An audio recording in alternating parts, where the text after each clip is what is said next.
அது சரியா ராஜஸ்தான் மாநிலத்தில் இருக்கிற சிவாஜி பார்க் அப்படின்ற ஒரு பகுதி. இந்த பகுதியில் முரளிலால் மற்றும் ஸ்ரீமதி அப்படின்ற வயதான தம்பதியினர்களுடைய மகன்களான பன்வாரிலால் சர்மா மற்றும் முகேஷ் சர்மா அப்படின்ற 2 பேர் தங்களுடைய மனைவியான சந்தியா சர்மா மற்றும் கவிதா சர்மா அப்படின்றவங்க கூடயும் பன்வாரிலாலுடைய 3 ஆண் பிள்ளைகள், முகேஷோடைய 2 ஆண் பிள்ளைகள் அப்படின்னு சொல்லிட்டு அந்த வயதான அப்பா அம்மாவை சேர்த்து மொத்தம் 11 பேர் ஒரு வாடகை வீட்டில் சந்தோஷமா அந்த பகுதியில் வாழ்ந்துகிட்டு இருந்திருக்காங்க. இதுல பன்வாரிலால் அப்படின்றவர் ஒரு பிரைவேட் கம்பெனியில வேலை பார்த்துக்கிட்டு இருந்திருக்காரு. இவர் காலையில வீட்டை விட்டு கிளம்பி போனா இரவு நேரத்துல தான் வீட்டுக்கு வருவாரு. மறுபக்கம் இவருடைய தம்பியான முகேஷ் சர்மா அப்படின்றவர் இசை கச்சேரிகள்ல கலந்து கொண்டு ஹார்மோனியம் வாசிக்கிறது, தவில் அடிக்கிறது அப்படின்னு சொல்லிட்டு தன்னை ஒரு இசை கலைஞரா முன்னிறுத்தி கச்சேரிகள்ல வாசிக்கக்கூடிய வேலைகளை இவர் பார்த்துக்கிட்டு வராரு. இந்த முகேஷ் அப்படின்றவர் அடிக்கடி கச்சேரி இருக்கிறதுனால வெளியூருக்கு போயிடுவாரு. இந்த பன்வாரிலால் மட்டும் வீட்டில் தங்கி கொண்டு வயதான அப்பா அம்மா, தன்னுடைய மனைவி, தம்பியோடைய மனைவி, தம்பியோடைய பிள்ளைகள், தன்னுடைய பிள்ளைகள் அப்படின்னு சொல்லிட்டு எல்லாருமே கவனிச்சுக்கிட்டு சந்தோஷமா அந்த வாடகை வீட்டில் வாழ்ந்துகிட்டு இருந்திருக்காரு. எப்போதுமே இந்த பன்வாரிலால் என்ன பண்ணுவாருன்னா, இரவு நேரங்களில் வேலை விட்டு வந்ததுக்கு பிறகு தனக்கு பிறந்த 3 ஆண் பிள்ளைகள் மற்றும் தன்னுடைய தம்பியோடைய மூத்த பையன் அப்படின்னு சொல்லிட்டு இந்த 5 பேருமே அந்த வீட்டில் ஹாலில் டிவி பார்த்துட்டு சாப்பிட்டு முடிப்பாங்க. அதன் பிறகு 9:30 மணி வாக்கில் கிரவுண்ட் ஃப்ளோரில் இருக்கிற ரூமுக்கு தூங்க போயிடுவாங்க. அதே சமயம் மீதம் இருக்கிற பன்வாரிலாலுடைய மனைவியான சந்தியா மற்றும் தம்பியோடைய மனைவியான கவிதா, தம்பியோடைய இளைய மகன், தன்னுடைய வயதான அப்பா அம்மா அப்படின்னு சொல்லிட்டு இந்த 5 பேர் முதல் மாடியில் இருக்கிற ரூம்ல தூங்குவது தான் வழக்கம். அப்படிதான் அக்டோபர் 2, 2017 வாக்கில் எல்லாரும் சாப்பிட்டு முடித்ததுக்கு பிறகு எப்போதும் தூங்குற இடங்களுக்கு போயிருந்திருக்காங்க. அடுத்தபடியா இந்த கவிதாவும் சந்தியாவும் தங்களுடைய பிள்ளைகளை ஸ்கூலுக்கு அனுப்பணும் அப்படின்னு சொல்லிட்டு மறுநாள் காலையில தூங்கி எழுந்து கீழே வந்திருந்திருக்காங்க. அந்த சமயத்துல பன்வாரிலாலுடைய மனைவி எப்போதும் போல தூக்க கலக்கத்துல மோட்டார் போடலாம் அப்படின்னு சொல்லிட்டு ஒரு இடத்துக்கு போயிருந்திருக்காங்க. அப்படியே அவங்க மோட்டர் போட்டு ரிட்டர்ன் வந்த சமயத்துல தரையில நிறைய ரத்தங்கள் சிந்தி இருக்கிறத பாக்குறாங்க. அது கூடவே யாரோ ரத்தக்கரையோட நடந்து போன மாதிரியான ஃபுட் பிரிண்ட் எல்லாமே தெரியறத பார்த்ததும் பயங்கரமா ஷாக்காக இருந்திருக்காங்க. என்னடா அது புதுசா இருக்கே அப்படின்னு சொல்லிட்டு சந்தியா தன்னுடைய கணவர் தூங்கிட்டு இருக்கிற ரூமை வந்து பார்க்கும்போது தான் அந்த ரூம்ல தூங்கி கொண்டிருந்த அனைவருமே ரத்த வெள்ளத்துல அந்த இடத்துல இறந்து கிடக்கிறத பார்த்துட்டு அதே இடத்துல கதறி இருந்திருக்காங்க. பதறி போன சந்தியா உடனடியாக அந்த வீட்டை விட்டு வெளியில ஓடி வராங்க. இதை பார்த்து பதறி போன கவிதாவும் என்ன ஆச்சு அப்படின்னு சொல்லிட்டு ரூமை வந்து பார்த்து இருந்திருக்காங்க. அவங்களும் பதறி அடிச்சுட்டு வெளியில வந்ததும் பக்கத்து வீட்டுக்காரர் ஒரு நபர் சம்பவ இடத்தை பார்த்துட்டு உடனடியாக போலீஸுக்கு தகவலை கொடுக்கிறாரு. 4 சின்ன பசங்களும் அந்த இடத்துல ரத்த காயத்தோட இருக்கிறத பார்த்ததும் இந்த கவிதாவும் சந்தியாவும் ரோட்ல நின்று அழுவுறதுனால அக்கம் பக்கத்துல இருந்த எல்லா நபர்களும் அந்த வீட்டை சுத்தி சூழ்ந்து இருந்திருக்காங்க. மறுபக்கம் போலீஸ் அதிகாரிகளுக்கும் தகவல் கொடுக்கப்பட்டிருந்திருக்கு. கொஞ்ச நேரத்தில் சிவாஜி பார்க் போலீஸ் அதிகாரிகள் சம்பவ இடத்துக்கு வந்திருக்காங்க.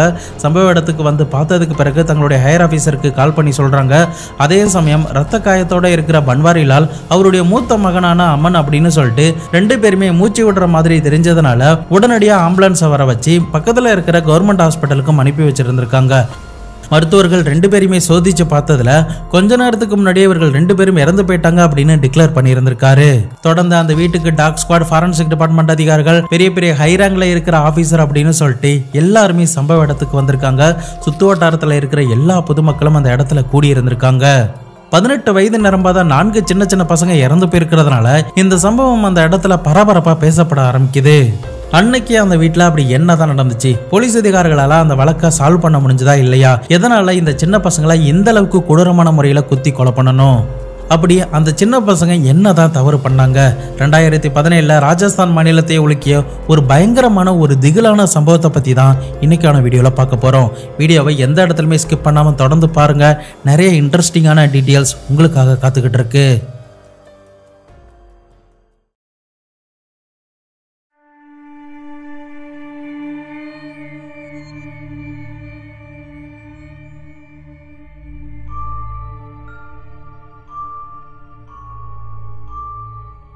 அந்த வீட்டில் முக்கியமாக சந்தியாவுடைய 3 பிள்ளைகள் தான் கொடூரமான முறையில் ரத்த காயத்தில் இறந்து கிடந்தாங்க. இதனால அவங்க அழுது அவங்களுக்கு ஒரு கட்டத்தில் மயக்கம் வந்ததுனால போலீஸ் அதிகாரிகள் உடனடியாக அவங்கள மருத்துவமனைக்கு அனுப்பி வைக்கிறாங்க. மறுபக்கம் இறந்து போனவங்களுடைய சடலத்தை மீட்டு பிரேத பரிசோதனைக்காக அனுப்பி வைக்கிறாங்க. அதே சமயம் ஃபாரன்சிக் டிபார்ட்மெண்ட் அதிகாரிகள் கிரைம் சீனில் தங்களுடைய வேலைகளை தொடங்கி இருந்திருக்காங்க. அப்படி தொடங்கினதுல அந்த இடத்துல இருந்து 4 ஃபிங்கர் பிரிண்ட் கிடைச்சிருந்திருக்கு. அது கூடவே அந்த 5 பேரும் இறந்து கிடந்த ரூமை பார்த்தபோது ரூம்ல இருக்கிற சுவர்கள்ல ரத்தங்கள்லாம் தெரிஞ்சிருந்திருக்கு. தண்ணியை தரையில ஊத்தி விட்டா எந்த மாதிரி படர்ந்து காணப்படுமோ அதே மாதிரி ரத்தம் அந்த ரூமோடைய ஃப்ளோர்ல பரவி இருந்திருக்கு. அடுத்த கட்டமா போலீஸ் அதிகாரிகள் என்ன நினைக்கிறாங்கன்னா, கில்லர் இந்த வீட்டுக்குள்ள எப்ப வந்தான் அப்படிங்கறத கண்டுபிடிச்சாகணும். இதனால அந்த வீட்டோடைய ஜன்னல் கண்ணாடி, அந்த வீட்டோடைய மெயின் டோர் அப்படின்னு சொல்லிட்டு எல்லாத்தையுமே கம்ப்ளீட்டா செக் பண்றாங்க. அந்த வீட்டுக்குள்ள நுழையணும்னா 2 பாதைகள் தான் இருந்திருக்கு. முதல் பாதை அந்த வீட்டோடைய மெயின் டோர், இரண்டாவது பாதை அந்த வீட்டோடைய காரிடோர்ல இருந்த டோர் வழியா வீட்டுக்குள்ள என்ட்ரி ஆக முடியும். இப்படி 2 டோரையுமே போலீஸ் அதிகாரிகள் வந்து சோதனை பண்ணி பார்த்ததுல அந்த வீட்டுல இருக்கிற எந்த ஒரு தாப்பாலுமே உடைக்கப்படவே இல்லை. இந்த வீட்டை பத்தி நல்லா தெரிஞ்சவங்க தான் இந்த வீட்டுக்குள்ள ஈஸியா நுழைஞ்சிருக்கணும் அப்படின்ற ஒரு முடிவுக்கு வராங்க. அது கூடவே இறந்து போன பன்வாரிலாலுடைய தம்பி மனைவியான கவிதா அப்படின்ற பெண்கிட்ட விசாரணை பண்ணபோது அவங்க என்ன சொல்லியிருந்திருக்காங்கன்னா, நான் முதல் நாள் மாடியில் இருக்கிற என்னுடைய ரூமுக்கு தூங்க போறதுக்கு முன்னாடி காரிடோர்ல இருக்கிற டோரை நான் தான் லாக் பண்ணேன். அது கரெக்டாக தான் லாக் பண்ண மாதிரி இருந்துச்சு. அப்படி இருக்கும் பட்சத்தில் எப்படி இது திறந்துச்சு அப்படிங்கிறது எனக்கு தெரியல அப்படின்னு சொல்லியிருந்திருக்காங்க. ஆக மொத்தம் அந்த வீட்டுக்குள்ள ஃபோர்ஸ் பண்ணி நுழைந்த மாதிரியான எந்த ஒரு தடயமுமே அந்த இடத்துல காணப்படல. அதே சமயம் அந்த நடந்த கொலைகளை பார்த்த போது 3 அல்லது 4 பேர்கிட்ட இதுல இன்வால்வ் ஆகியிருக்கணும் அப்படின்ற ஒரு முடிவுக்கு வராங்க. மறுபக்கம் அக்கம் பக்கத்துல இருந்த நபர்கள்லாம் விசாரணை பண்ண போது எங்களுக்கு எந்த ஒரு சத்தமுமே கேட்கல அப்படின்னு தான் சொல்றாங்க. மாடியில தூங்கிக்கிட்டு இருந்த பன்வாரிலாலுடைய வயதான அப்பா அம்மா கிட்டையும் கேட்ட போதும் அவங்களும் எந்த ஒரு சத்தமும் கேட்கலன்னு தான் சொல்றாங்க. பன்வாரிலாலுடைய மனைவி, அவங்களுடைய தம்பி மனைவி அப்படின்னு சொல்லிட்டு அவங்க கிட்ட விசாரணை பண்ணும் போதும் கூட யாருக்குமே எந்தவித சத்தமும் கேட்கலன்னு தான் சொல்றாங்க. தொடர்ந்து அந்த வீட்டில் சில விசாரணைகள்லாம் நடத்தின போது தான் இந்த பன்வாரிலாலுடைய தம்பியான முகேஷ் அப்படின்றவர் 4 நாட்களுக்கு முன்னாடி கச்சேரிக்காக வெளியூர் போயிருந்திருக்காரு. அவரை கான்டாக்ட் பண்ண போலீஸ் அதிகாரிகள் முயற்சி பண்ணியிருந்திருக்காங்க. ஆனால் அவருடைய மொபைல் சுவிட்ச் ஆஃப் தான் வந்துகிட்டு இருக்கு. இதனால முழுக்க சந்தேகம் இப்போ முகேஷ் மேலே எழ ஆரம்பிச்சதும் முகேஷை பத்தி தனியா போலீஸ் அதிகாரிகள் விசாரணையை தொடங்கி இருந்திருக்காங்க. இது ஒரு பக்கம் நடந்துகிட்டே இருந்தாலும் கூட வேற கோணத்திலையும் இந்த வழக்க விசாரணையை தொடங்கி இருந்திருக்காங்க. இறந்து போன பன்வாரிலாலுக்கு ஏதாவது எதிரிகள் இருக்காங்களா, அதனால ஏதாவது பிரச்சனைகள் நடந்திருக்குமா, அவர் வேலை பார்க்குற இடத்துல ஏதாவது எதிரிகள் இருக்காங்களா அப்படின்னு சொல்லிட்டு ஒரு இடம் கூட விடாம எல்லா இடங்களிலுமே விசாரணையை தொடங்கி இருந்திருக்காங்க.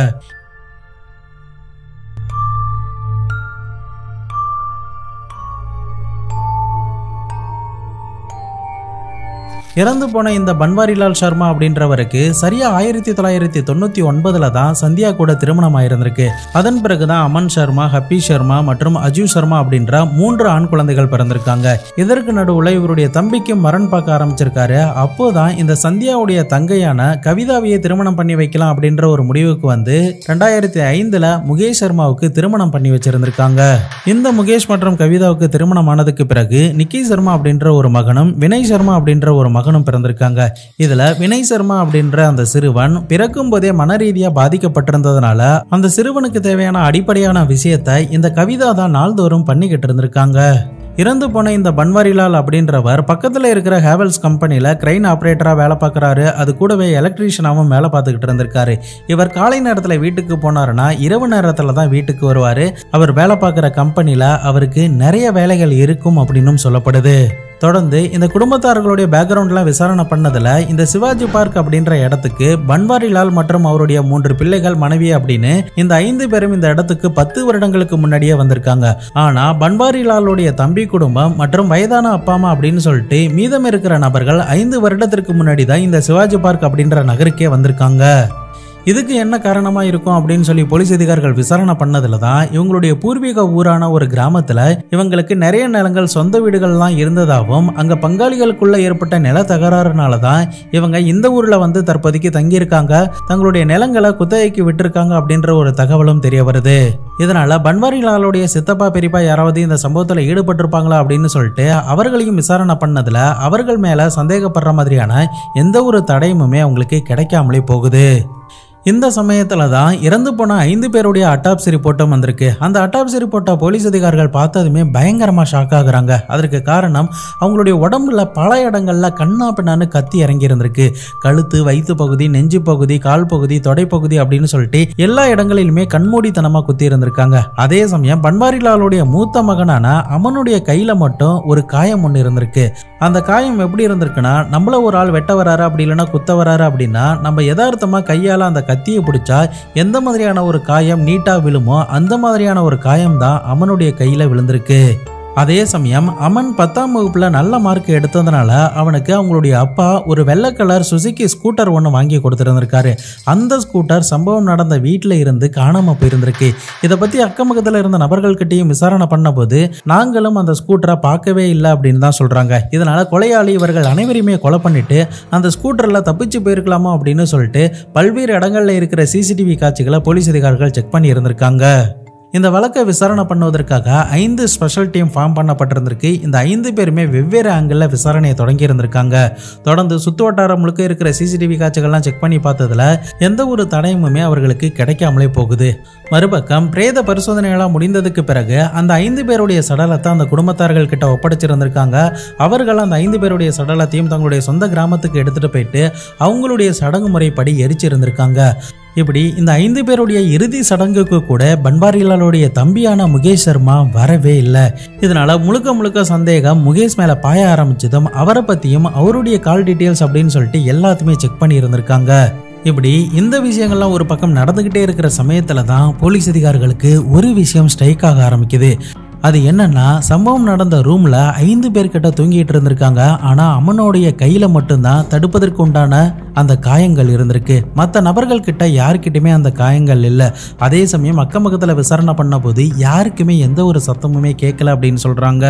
அந்த வயதான அப்பா அம்மாவும் இதே காரணத்தை தான் சொல்லி இருந்திருக்காங்க. இதெல்லாம் வச்சு பார்க்கும்போது அந்த வீட்டில் இருந்த எல்லாருமே நல்லா தூங்கி இருந்திருக்காங்க. இதனால கவிதா அப்படின்ற அந்த பெண்மணி கிட்ட விசாரணை பண்ண போது முதல் நாள் நாங்க சப்பாத்தியும் சிறுபருப்பு குருமாவும் தான் சாப்பிட்டோம். அதே சமயம் இறந்து போன அந்த அம்மன் அப்படின்ற 17 வயது சிறுவனுக்கு முதல் நாள் உடல்நிலை சரியில்லாத காரணத்தினால அவன் அன்றைய நாள் சாப்பிடாம தான் தூங்கினா அப்படின்ற ஒரு ஸ்டேட்மெண்ட்டை சொல்றாங்க.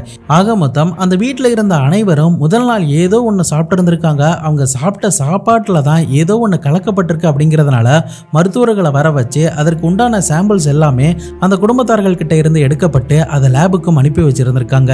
இந்த விசாரணைகள்லாம் ஒரு டீம் தீவிரமா சோதிச்சுக்கிட்டே இருக்கிற சமயத்துல தான் புதுசா ஒரு தடயம் இந்த வழக்குக்குள்ள கிடைக்க ஆரம்பிக்குது. அது என்னன்னா, இந்த சம்பவம் நடந்த ஏரியாவுக்கு பக்கத்துல இருக்கிற ஒரு ரயில்வே ஸ்டேஷன்ல இந்த இறந்து போன அம்மன் அப்படின்ற 17 வயது சிறுவனுடைய வெள்ளை கலர் ஸ்கூட்டரான சுசுகி ஸ்கூட்டர் இந்த இடத்துல நிப்பாட்டப்பட்டிருக்கிறதாவும் அந்த ஸ்கூட்டர் மேல ரத்த கரைகள்லாம் காணப்படுது அப்படின்ற ஒரு தகவல் போலீஸ் அதிகாரிகளுக்கு கொடுக்கப்பட்டிருந்திருக்கு. அதன் அடிப்படையில் போலீஸ் அதிகாரிகள் உடனடியாக அந்த ஸ்கூட்டர் இருக்கிற இடத்துக்கு போயிருந்திருக்காங்க. ஃபாரன்சிக் டிபார்ட்மெண்ட் அதிகாரிகள் வர வச்சு அந்த ஸ்கூட்டர் மேலே இருக்கிற ரத்த துகள்கள்லாம் சேகரிக்கப்படுது. அதே சமயம் அந்த ஸ்கூட்டர் மேலே இருந்த ஃபிங்கர் பிரிண்ட் எல்லாமே எடுக்கப்படுது. இது எல்லாமே ஒரு பக்கம் நடக்கிற சமயத்தில் மறுபக்கம் அந்த ஏரியாவில் இருக்கிற சிசிடிவி காட்சிகள் எல்லாத்தையுமே செக் பண்ணி பார்க்கும்போது 2 பேர் சரியா 1:45 மணி வாக்கில் இந்த ஸ்கூட்டரை ஓட்டிட்டு வர மாதிரியும், அதே சமயம் அவர்கள் இருட்டில் அந்த ஸ்கூட்டரை நிப்பாட்டினதுக்கு பிறகு வாட்டர் பாட்டிலை எடுத்து தங்களுடைய முகத்தை கழுவுனதுக்கு பிறகு அங்கிருந்து நகர்ந்து போறாங்க போன்ற காட்சிகள் எல்லாமே சிசிடிவில பதிவாகி இருந்திருக்கு. ஆனா என்னதான் இந்த சிசிடிவிலாம் கிடைச்சாலும் கூட அந்த பகுதி ஒரு இருட்டான பகுதி அப்படிங்கிறதுனால அவர்களுடைய முகமும் சரிவர அந்த சிசிடிவில தெரியல. பட் இது ஒரு பக்கம் இருந்தாலும் கூட அந்த ஸ்கூட்டர்ல இருந்து மீட்டெடுக்கப்பட்ட 4 ஃபிங்கர் பிரிண்ட்ல 3 ஃபிங்கர் பிரிண்ட் கிரைம் சீன்ல இருந்து கிடைச்ச ஃபிங்கர் பிரிண்ட் கூட மேட்ச் ஆகியிருந்திருக்கு. இதனால அந்த 2 பேர் தான் கொலையாளி அப்படின்னு சொல்லிட்டு அவர்களை தீவிரமா தேட ஆரம்பிச்சிருக்காங்க. இப்போ கிரைம் சீன்ல இருந்து அந்த ஸ்கூட்டர்ல இருந்து கிடைக்கப்பட்ட 2 பேருடைய ஃபிங்கர் பிரிண்ட் மேட்ச் ஆயிட்டதுனால 4வதா இருக்கிற ஃபிங்கர் பிரிண்ட் யாருடையதா இருக்கும் அப்படின்ற ஒரு கேள்வி போலீஸ் அதிகாரிகள் கிட்ட எழ ஆரம்பிக்குது. இதனால வேற ஒரு நபரும் இதுல சம்பந்தப்பட்டிருக்காரு அப்படின்னு சொல்லிட்டு போலீஸ் அதிகாரிகள் சில பேர் மேல சந்தேகப்பட ஆரம்பிச்சிருக்காங்க. அதற்கு காரணம் என்னன்னா, அந்த வீட்டோடைய டோர் அப்படின்னு சொல்லிட்டு எதுவுமே உடைக்கப்படல.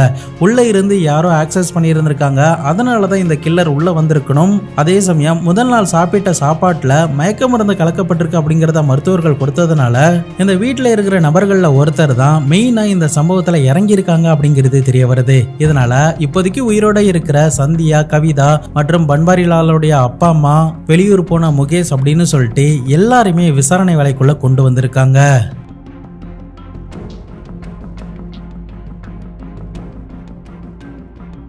அந்த வயதான அப்பா அம்மாவை விசாரிச்சதுல சந்தேகப்படுற மாதிரியான எந்த ஒரு தடயங்களும் கிடைக்கல. கவிதா கிட்ட இருந்தும் எந்த ஒரு தடயங்களும் கிடைக்கல. வெளியூர் போன முகேஷும் தகவலை கேள்விப்பட்டு உடனடியாக ஊருக்கு வந்திருக்காரு. அவர்கிட்ட விசாரணை பண்ணதுலயும் எந்த ஒரு தடயங்களுமே கிடைக்கல. இப்போ மீதம் இருக்கிற ஒரே ஆள்னா பன்வாரிலாலுடைய மனைவியான சந்தியா தான். இந்த சந்தியா தான் கிரைம் சீனை முதல் முறையா பார்த்துட்டு வெளியில வந்து கத்தி இருந்திருக்காங்க. அதன் பிறகுதான் பொதுமக்கள் பார்த்துட்டு போலீஸ் அதிகாரிகளுக்கு தகவல் கொடுத்திருந்திருக்காங்க. அது கூடவே முதல் நாள் சாப்பாடு செஞ்சது கூட இந்த சந்தியா தான். அப்படி இந்த சந்தியா யதார்த்தமா சமையல் அறையில சமைச்சிட்டு இருக்கும்போது கவிதா அந்த இடத்துக்கு வந்ததாகவும், அப்போ கவிதாவை பார்த்துட்டு ஏதோ ஒரு பொட்டலத்தை மடிச்சு பாக்கெட்டுக்குள்ள வச்சாங்க அப்படின்ற மாதிரியான ஒரு ஸ்டேட்மெண்ட்டை கவிதா போலீஸ் அதிகாரிகள் கிட்ட சொல்லி இருந்திருக்காங்க. இதனால இறந்து போன பன்வாரிலாலுடைய மனைவியான சந்தியாவுடைய கால் டீடைல்ஸ் எல்லாத்தையுமே செக் பண்ணி இருந்திருக்காங்க. அப்படி செக் பண்ணி பார்த்ததுல 2 மாதத்துக்கு முன்னாடி புதிதா ஒரு சிம் கார்டு வாங்கப்பட்டு அது இவங்களுடைய மொபைல்ல போடப்பட்டிருந்திருக்கு. அந்த மொபைல்ல இருந்து ஒருத்தனுக்கு அடிக்கடி கால் போயிருக்கு அப்படிங்கிறது தெரிய வருது. மேற்கொண்டு சம்பவம் நடந்த நாள் அன்னைக்கு கூட 10:30 மணி வாகல இந்த இடத்துல இருந்து ஒரு கால் ஒன்று போயிருந்திருக்கு. 1 மணி வாகல அதே நம்பர்ல இருந்து ரிட்டர்ன் கால் வந்திருக்கு அப்படின்ற ஒரு விஷயம் தெரிய வருது. இப்போ இந்த புது சிம் வாங்கினதுக்கு பிறகு அந்த புது சிம்ல இருந்து ஒரே ஒரு நம்பருக்கு மட்டும்தான் கால் போயிருந்திருக்கு.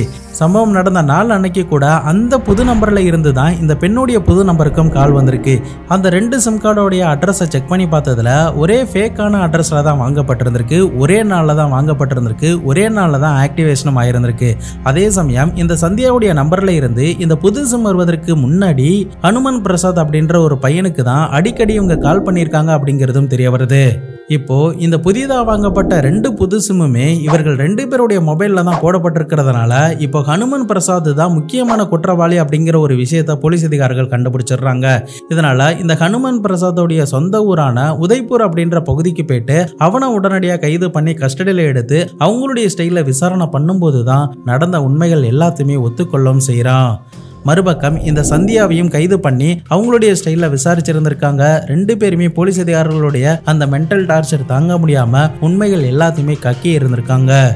அப்படி போலீஸ் அதிகாரிகள் கிட்ட என்னென்ன ஸ்டேட்மெண்ட்லாம் சொன்னாங்க, என்னென்னலாம் பிளானிங்லாம் பண்ணாங்க அப்படிங்கிறத டைம்லைன் படி 1 by 1 இப்போ நம்ம பார்த்தலாம்.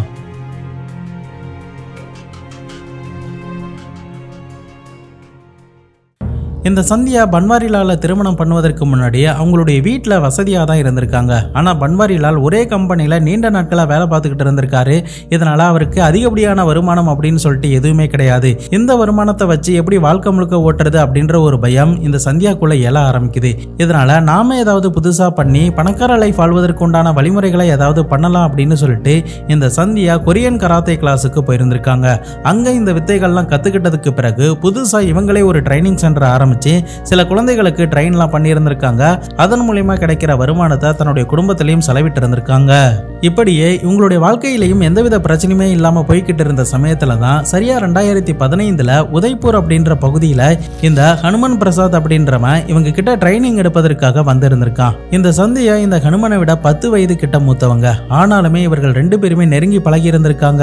இந்த பழக்கம் ஒரு கட்டத்துல காதலாவும் மாற ஆரம்பிச்சிருக்கு. தொடர்ந்து இந்த கிளாஸ் போறான் அப்படின்னு சொல்லிட்டு தன்னுடைய வீடுகள்ல சொல்லிட்டு வெளியூர்ல தங்கி இவங்க 2 பேருமே அவுட்டிங் போறது ஒன்னா இருக்கிறது அப்படின்னு பல சீக்கிரட்டான விஷயங்கள்லாம் பண்ணி இருந்திருக்காங்க. நாளடைவில் இவங்க டெய்லியுமே அடிக்கடி சாட் பண்றது, வீடியோ கால் பேசுறது அப்படின்னு சொல்லிட்டு இந்த விஷயங்கள்லாம் பண்ணிக்கிட்டு இருக்கும்போது தான் வளர்ந்து வர இந்த சந்தியாவுடைய மூத்த மகனான 17 வயது நிறைந்த அம்மன் அப்படின்ற அந்த சிறுவன் தன்னுடைய அம்மாவுடைய போனை யதார்த்தமா ஒரு நாள் பார்த்தபோது ஒரு மெசேஜ் ஒன்று அடல்ட்டா வந்திருந்திருக்கு. உடனடியாக அந்த கான்வர்சேஷன் இருக்கிற சாட் எல்லாத்தையுமே படிச்சு பார்க்கும்போது தான் பயங்கரமா ஷாக் ஆகி இருந்திருக்கான். இதனால அந்த அம்மன் அப்படின்ற சிறுவன் என்ன பண்றதுன்னு தெரியாம வேலைக்கு போன தன்னுடைய அப்பா வீட்டுக்கு வந்ததுமே உடனடியா இது எல்லாத்தையுமே தெரிவிச்சிருந்திருக்கான். இதை கேட்டதுமே பன்வாரிலாலும் பயங்கரமா ஆத்திரப்பட்டிருந்திருக்காரு. தன்னுடைய மனைவி கிட்ட பயங்கரமா சண்டை போட்டு இனிமே வெளியில எல்லாம் போகக்கூடாது, எந்த ஒரு கராத்தே கிளாஸுக்கும் போகக்கூடாது, யாருக்கும் ட்ரைனிங் எடுக்கக்கூடாது அப்படின்னு சொல்லிட்டு வீட்டிலேயே முடக்கி போட்டிருந்திருக்காரு. தொடர்ந்து இந்த சந்தியாவால அந்த ஹனுமன் பிரசாத் கிட்ட பேசாம இருக்க முடியல. இதனால எப்படியாவது அவங்க கிட்ட பேசணும் அப்படின்னு சொல்லிட்டு சீக்கிரட்டா தன்னுடைய மொபைலை எடுத்து யூஸ் பண்ணிக்கிட்டே தான் இருந்திருக்காங்க. அதே சமயம் தன்னுடைய கணவர் இல்லாத நேரத்துல தன்னுடைய மூத்த மகனை பயங்கரமா அடிச்சிருந்திருக்காங்க. அவனை பல சித்திரவதைகள்லாம் பண்ணி இருந்திருக்காங்க. இப்படி சொந்த மகனை தன்னை காட்டி கொடுத்துட்டான் அப்படின்னு சொல்லிட்டு பயங்கரமான ஒரு ஆத்திரம் இந்த பெண்ணுக்கு எழ ஆரம்பிக்குது. அந்த பையனை பயங்கரமா பழி வாங்க ஆரம்பிக்கிறாங்க. ஆனா ஒரு கட்டத்துல பன்வாரிலால் முழுக்க சப்போர்ட் தன்னுடைய மகனுக்கே பண்ணி இருந்திருக்காரு. இதனால மகனும் தன்னுடைய வீட்டுல நடக்கிற எல்லா விஷயத்தையுமே சொன்னதுனால மறுபடியும் கணவன் மனைவிக்குள்ள சண்டைகள்லாம் ஏற்பட்டிருந்திருக்கு. இந்த சந்தியாவால இந்த ஹனுமன் பிரசாத் கிட்ட பேசாம இருக்க முடியல. அப்படி ஒரு நாள் பேசும்போது தான் நாம 2 பேரும் வாழ்க்கை முழுக்க சந்தோஷமா இருக்கணும்னா அதுக்கு தடங்களா இருக்கிற என்னுடைய மூத்த மகனான அமன் மற்றும் என்னுடைய கணவரான பன்வாரிலால போட்டு தள்ளனா மட்டும்தான் இந்த பிரச்சனையில இருந்து வெளியில வந்து சந்தோஷமா நிம்மதியா வாழ முடியும் அப்படின்னு சொல்லி இருந்திருக்காங்க. ஆனா இது கேட்டதுமே ஹனுமன் பிரசாத்துக்கு பயங்கரமா ஷாக் ஆகி இருந்திருக்கு. என்னாலலாம் அது பண்ண முடியாது அப்படின்னு சொல்லி இருந்திருக்கான். ஆனா நாட்கள் நகர இந்த பெண்மணி அவனை பயங்கரமா பிரெயின் வாஷ் பண்ணி கொலை பண்ணுவதற்கு உண்டான எல்லா ஏற்பாடுகளுமே தயார் பண்ண ஆரம்பிச்சிருக்காங்க.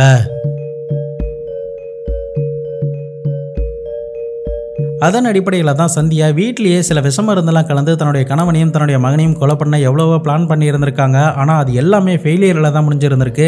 அதன் பிறகு தான் ஆள் வைத்து போட்டு தள்ளலாம் அப்படின்ற ஒரு பிளானுக்கு வந்து வெறும் 3000 ரூபாய்க்கு கபில் மற்றும் தீபக் அப்படின்ற 2 பேர்கிட்ட டீல் பேசப்பட்டிருந்திருக்கு. இந்த 2 பேருக்குமே 18 வயது கூட நிரம்பல. தொடர்ந்து இந்த திட்டத்துக்கு தேவையான கத்தி, கிளவுஸ் மற்றும் மயக்க மருந்து அப்படின்னு சொல்லிட்டு எல்லாத்தையுமே இந்த ஹனுமான் பிரசாத் ஆன்லைன்ல வாங்கி இருந்திருக்கான். சந்தியா கிட்ட ஒரு சிம்மையும் கொடுத்திருந்திருக்கான், மயக்க மருந்து கொடுத்திருந்திருக்கான். அதன் பிறகுதான் சந்தியா அக்டோபர் 2ஆம் தேதி சரியான நாளா இருக்கும் அப்படின்னு சொல்லிட்டு ஒரு பக்காவான சதி திட்டத்தை தீட்டி இருந்திருக்காங்க. சந்தியா பிளான் பண்ணபடி அக்டோபர் 2, 2017 வாக்கில் இரவு நேரத்தில் சாப்பாடு அவங்க தான் பண்ணியிருந்திருக்காங்க. சப்பாத்திக்கு உண்டான சட்னி, குருமா அப்படின்னு சொல்லிட்டு எல்லாத்துலேயுமே இந்த மயக்க மருந்து கலந்து இருந்திருக்காங்க. அப்படி கலக்க வர சமயத்தில் தான் உங்களுடைய தங்கச்சியான கவிதா அப்படின்றவங்க பார்த்துருந்துருக்காங்க. இந்த கவிதா கிட்ட என்ன இது அப்படின்னு சொல்லி கேட்கும்போது என்ன எல்லாருமே பயங்கரமா இந்த வீட்டில் கார்னர் பண்றாங்க, அதுக்கு தக்க பாடம் கொடுக்கணும் அப்படிங்கிறதுக்காக தான் நான் இதை பண்றேன் அப்படின்னு சொல்லி பயங்கரமா தன்னுடைய தங்கையை திட்டி அங்கிருந்து அனுப்பி இருந்திருக்காங்க. ஆனா துரதிருஷ்டவசமா அன்றைய நாள் அம்மனுக்கு உடல்நிலை சரியில்லாததுனால தன்னுடைய அம்மா சமைச்ச சாப்பாடு அப்படின்னு சொல்லிட்டு எதையுமே சாப்பிடல. மற்ற அனைவருமே அதை சாப்பிட்டுட்டு அவரவர்கள் ரூமுக்கு போயிட்டு நல்லா தூங்கி இருந்திருக்காங்க. இறுதியா 10:30 மணி வாகல ஹனுமன் பிரசாத்துக்கு இந்த பெண்மணி கால் பண்ணி தகவல் கொடுத்திருந்திருக்கா. மேற்கொண்டு எல்லாருமே தூங்கிட்டாங்க அப்படின்னு சொன்னதுக்கு பிறகு இந்த ஹனுமன் பிரசாத் சரியா நள்ளிரவு 1 மணி வாகல டீல் பேசப்பட்ட 2 பேரை அழைத்து கொண்டு தேவையான பொருட்களையும் எடுத்துக்கொண்டு நேரடியா சந்தியாவுடைய வீட்டுக்கு வந்திருக்காங்க. அப்போ சந்தியா டோர்லாம் திறந்து வைத்து ரெடியா காத்துக்கிட்டு இருந்திருக்காங்க. இறுதியா இந்த 3 பேரும் வீட்டுக்குள்ள நுழைந்ததுமே தன்னுடைய கணவர் தூங்கிட்டு இருக்கிற ரூமை காட்டி இருந்திருக்காங்க. அப்போ மெல்லமா ரூமை திறந்துட்டு உள்ள நுழைந்ததுக்கு பிறகு இந்த ஹனுமன் பிரசாத் கத்தி எடுத்திருந்திருக்கான். அந்த 2 சிறுவர்களும் அந்த பன்வாரிலாலுடைய கையை பிடிச்சிருந்திருக்காங்க. மறுபக்கம் சந்தியா தன்னுடைய கணவருடைய காலை கெட்டியமா இறுக்கி பிடிச்சிருந்திருக்காங்க. அதன் பிறகு கொஞ்ச நேரத்திலே இந்த ஹனுமன் பிரசாத் உடனடியாக கத்தியை எடுத்து பன்வாரிலால கண்ணா பின்னான்னு குத்தி இருந்திருக்கான். அந்த சமயத்துல மயக்க மருந்து கலந்த சாப்பாட்டை அமன் மட்டும் சாப்பிடாததுனால யதார்த்தமா ஏதோ சத்தம் கேக்குது அப்படின்னு சொல்லி முழிச்சிருந்திருக்காரு. அப்போ உடனடியா அந்த பையன் கத்த ஆரம்பிச்சதுமே இந்த ஹனுமன் பிரசாத் தன்னுடைய கத்தியை எடுத்து அந்த சிறுவனையும் கண்ணா பின்னான்னு குத்தி இருந்திருக்கான், வெட்டி இருந்திருக்கான். இது எல்லாமே முடிஞ்சதுக்கு பிறகு கட்டில்ல இருந்து கீழே பார்த்து இருந்திருக்காங்க. அப்போ 3 சிறுவர்கள் கிட்ட அந்த இடத்துல தூங்கிக்கிட்டு இருந்திருக்காங்க. இவர்கள் 2 பேரும் இப்ப இறந்து போயிட்டாங்க, அதுக்கப்புறம் பிரச்சனை இல்லை அப்படின்னு சொல்லி நீ நினைக்கலாம். ஆனா மீதம் இருக்கிறவனுடைய 2 பிள்ளைகளால ஏதாவது நாள பின்ன பிரச்சனைகள் வரலாம் அப்படின்னு சொல்லிட்டு இந்த ஹனுமன் பிரசாத் தரையில தூங்கி கொண்டிருந்த சந்தியாவுடைய மற்ற 2 மகன்களையும் அதே மாதிரி கத்தியால குத்தி கொலை பண்ணி இருந்திருக்கான். அது கூடவே சந்தியாவுடைய தங்கை மகனான நிக்கி அப்படின்ற அந்த சிறுவனையும் கத்தியால குத்தி கொலை பண்ணிட்டு சந்தியா கிட்ட இருந்த ஸ்கூட்டர் சாவியை வாங்கி கொண்டு அங்கிருந்த ஸ்கூட்டரை எடுத்துக்கிட்டு இவனுங்க எஸ்கேப் ஆகி போயிருந்திருக்கானுங்க.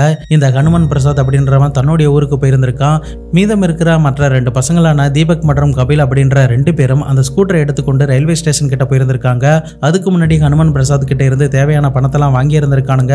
கையெல்லாம் கழுவிட்டு அங்கிருந்து எஸ்கேப் ஆகி அவங்களுடைய ஊருக்கும் போயிருந்திருக்கானுங்க. இது எல்லாத்தையுமே சந்தியா மற்றும் ஹனுமன் பிரசாத் கிட்ட இருந்து வாக்குமூலமா கேட்கும் போதே போலீஸ் அதிகாரிகள் பயங்கரமா ஷாக் ஆகி இருந்திருக்காங்க. இந்த அளவுக்கு கொடூரமான ஒரு பிளானிங்கை எப்படி மனசாட்சியே இல்லாம போட்டாங்க அப்படின்னு சொல்லிட்டு அவர்கள் மேல பயங்கரமா ஆத்திரப்பட்டிருந்திருக்காங்க.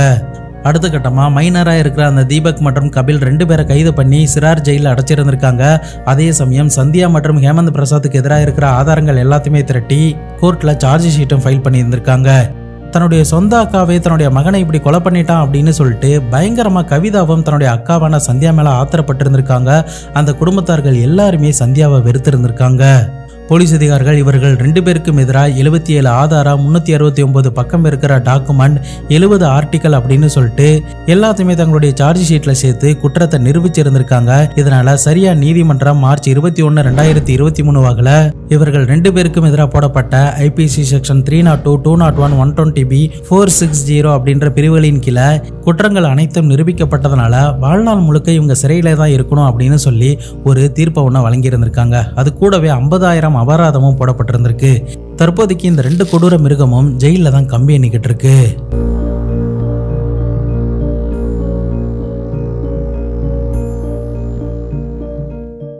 ஒரு மனிதன் தன்னுடைய வாழ்க்கையில் ஒரு தவறான முடிவை எடுக்கும்போது நல்லதுக்கு தான் அதை பண்ண போகிறோம் அப்படின்னு நினச்சி அதை பண்ணாலும் கூட அது பெரிய ஆபத்தில் தான் வந்து முடியும் அப்படிங்கிறத நிச்சயமாக இவர்கள் 2 பேருடைய வாழ்க்கை கதை நமக்கு உணர்த்திருக்கும் அப்படிங்கிறத நான் நம்புகிறேன்.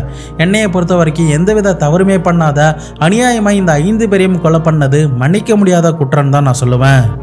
நீங்கள் இந்த 2 பேருக்கும் என்ன தண்டனை கொடுத்துருப்பீங்க அப்படிங்கிறதையும் நீங்கள் இந்த வழக்கை பற்றி என்ன நினைக்கிறீங்க அப்படிங்கிறதையும் இந்த வீடியோக்கு 5க்கு எவ்வளோ ஸ்டார் கொடுப்பீங்க அப்படிங்கிறதையும் மறக்காம கமெண்ட் பாக்ஸில் சொல்லுங்கள். வீடியோ உங்களுக்கு பிடிச்சிருந்ததுன்னா மறக்காமல் லைக் பண்ணி விடுங்க, உங்களுடைய நண்பர்களுக்கும் ஷேர் பண்ணி விடுங்க.